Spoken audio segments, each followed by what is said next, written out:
Vamos lá então, galera, para mais um vídeo de palpites aqui, rodada 20 do Campeonato Brasileiro, primeira rodada do retorno. E vamos dar uma olhada primeiro nos nossos palpites da rodada passada e ver como a gente se desempenhou, beleza? Então, na rodada passada a gente teve um desempenho muito bom, pessoal. Acertamos 5 placares e erramos outros 5. Acertamos a vitória do Juventude sobre o Corinthians.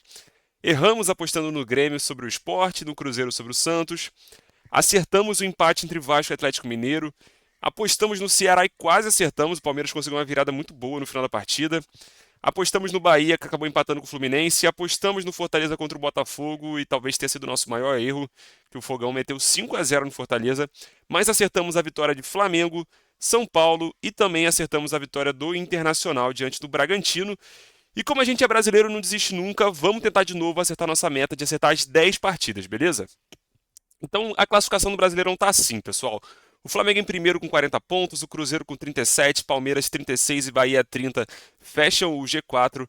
Em quinto a gente tem o Botafogo, em sexto Mirassol. E aí na zona da Sul-Americana a gente tem São Paulo, Bragantino, Fluminense, Atlético Mineiro, Internacional e Ceará. Destaque absoluto desses times para o São Paulo, que vem aí de 5 vitórias consecutivas no Brasileirão, algo que não fazia muitos e muitos anos. Então o tricolor paulista tá de volta. Será que o campeão voltou?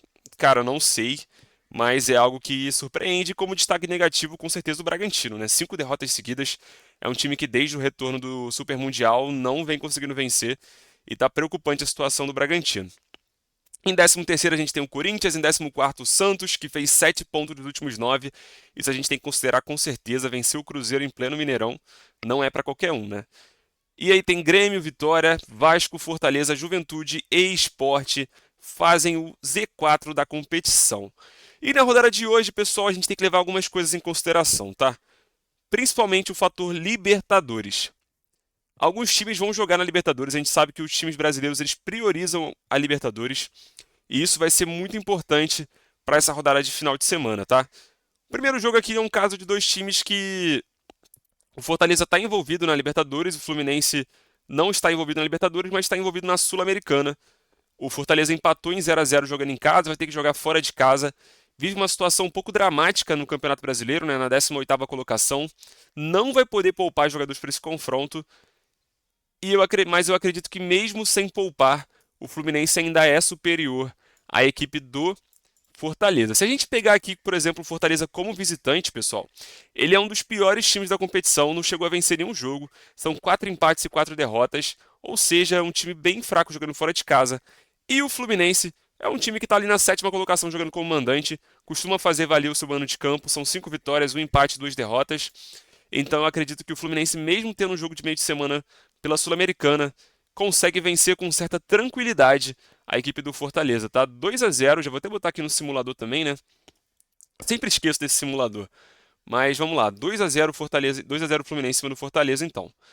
Corinthians e Bahia, aqui é um jogo complicado também, tá, pessoal? Apesar de serem times que não vão jogar no meio de semana, é um duelo de dois times que estão contrastantes, né? O Bahia vem fazendo bons jogos, tem conseguido classificações. E essa semana teve essa polêmica do jogador da base do Corinthians que foi contratado pelo Bahia. Isso pode ser um motivador para o Corinthians para o confronto. E acho que a torcida do Corinthians vai pegar muito no pé do Bahia. Teve declarações bem fortes do dirigente do Corinthians dizendo o que era o Bahia no cenário nacional até 2 anos atrás. E eu acho que isso pode ser um fogo para essa partida. Mas eu acredito que o Bahia vai calar o estádio lá do Corinthians novamente. A Neoquímica vai ser calada pelo Bahia. Por quê? Cara, o Corinthians sem Yuri Alberto, sem Depay, vai ter que contar muito com o futebol do Garro para poder conseguir vencer essa partida. Mas eu acredito que o Bahia vence esse jogo por 1-0. Não vai ser um jogo fácil, mas eu acredito que o Bahia vence esse confronto, tá, pessoal? Mirassol e Cruzeiro, um duelo bem interessante. O Cruzeiro que está na segunda colocação ali no Brasileirão, na cola do Flamengo. Vem fazendo bons jogos recentemente, né? Se a gente pegar aqui na última rodada, perdeu para o Santos, mas fez um 2-0 muito forte diante do Botafogo fora de casa. Não tem tido muita sorte jogando dentro de casa, o Cruzeiro nos últimos jogos, pecou um pouco, mas acredito que esse jogo contra o Mirassol, o Cruzeiro vai fazer 1-0 e vai continuar na cola do Flamengo, pessoal. Vamos marcar aqui logo também então. Cadê Mirassol e Cruzeiro? Vamos de Cruzeiro, o jogo que vai ser só na segunda-feira. E Corinthians e Bahia, a gente vai de Bahia, já botamos 2 visitantes aí vencendo os jogos, tá? Internacional e Flamengo, esse que é um jogo engraçado, né, pessoal? Porque eles jogaram no meio de semana agora. O Flamengo foi muito superior no primeiro tempo, depois o Internacional deu uma igualada, mas nada que também fizesse com que tivesse tanta esperança de vencer o confronto. No máximo, talvez o empate. E agora eles se enfrentam no final de semana. E acredito que ambos os times vão poupar alguns jogadores. E eu acredito que em forças de elenco, o Flamengo tem um elenco melhor. E que por isso vai vencer o Internacional por 2-1, tá? Acho que o Flamengo, os dois vão poupar. E o Flamengo tem um elenco, tem opções melhores. Acredito que o estádio do Beira-Rio também não vai lotar, levando em consideração que provavelmente a torcida está se mobilizando para poder ir para o jogo do meio de semana, que vai ser realmente a guerra. Então acredito que o Flamengo vence o Internacional, que está em uma situação um pouco complicada também na 11ª colocação. Se quiser almejar uma Libertadores do ano que vem, ou vai ter que vencer a Libertadores desse ano, ou vai ter que se superar no Brasileirão. O Internacional costuma fazer muito isso em reta final de Brasileiro, tá? Fez isso em 23, fez isso em 24. Acredito que possa fazer isso em 25 também. Ceará e Bragantino, o Ceará quase venceu o Palmeiras, cara. Muita pena do Ceará naquela partida, acabou tomando 2 gols muito rápido ali do Palmeiras.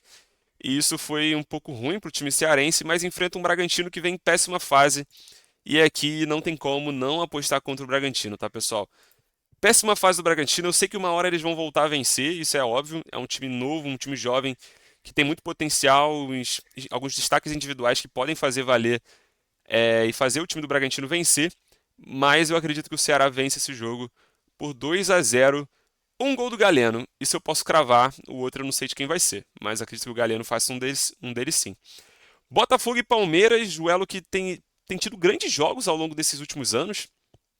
Esse ano a gente teve 2 jogos já, um 0-0 no estádio do Palmeiras no primeiro turno, teve a vitória do Palmeiras por 1-0 no Super Mundial, e agora tem mais um confronto, e aqui talvez seja um confronto que, como eu posso dizer, a vantagem que o Palmeiras teve na Libertadores foi muito decisiva para poder definir quem que eu acho que vai vencer esse jogo, tá? O Botafogo vai ter que jogar contra a LDU, fez 1-0 apenas jogando em casa, vai ter que subir na altitude. O time da LDU é um time muito físico e já mostrou isso no jogo de ontem, pela Libertadores.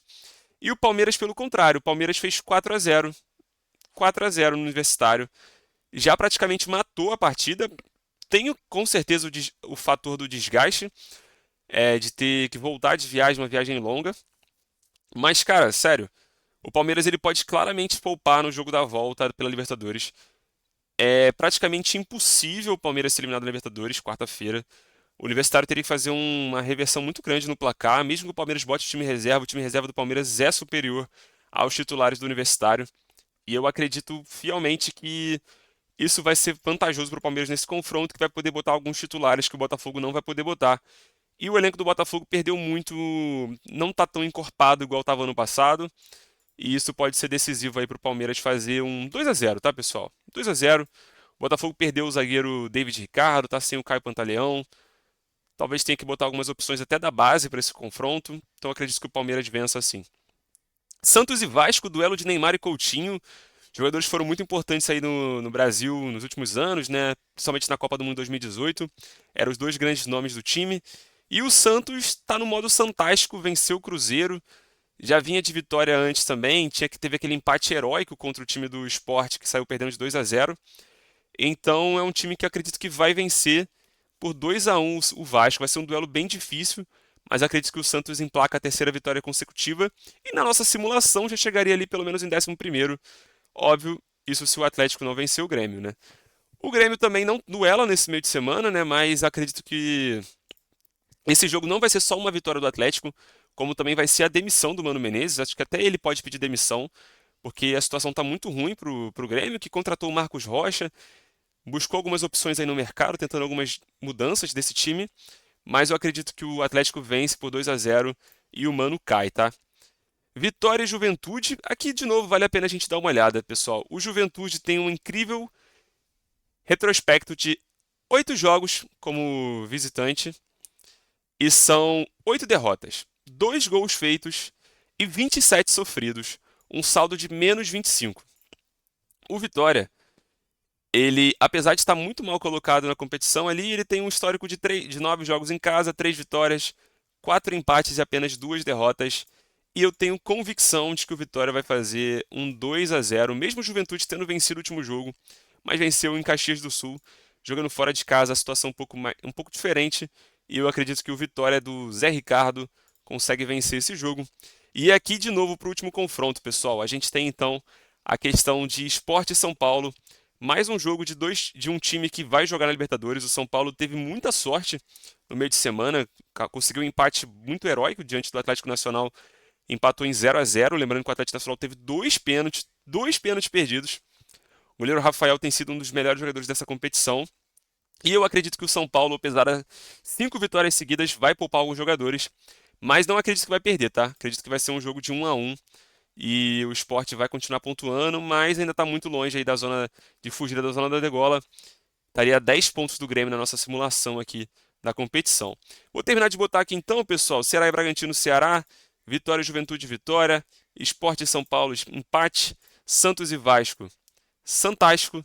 Atlético Mineiro e Grêmio, Atlético Mineiro. Internacional e Flamengo, Flamengo. E Botafogo e Palmeiras, o Palmeiras. É isso.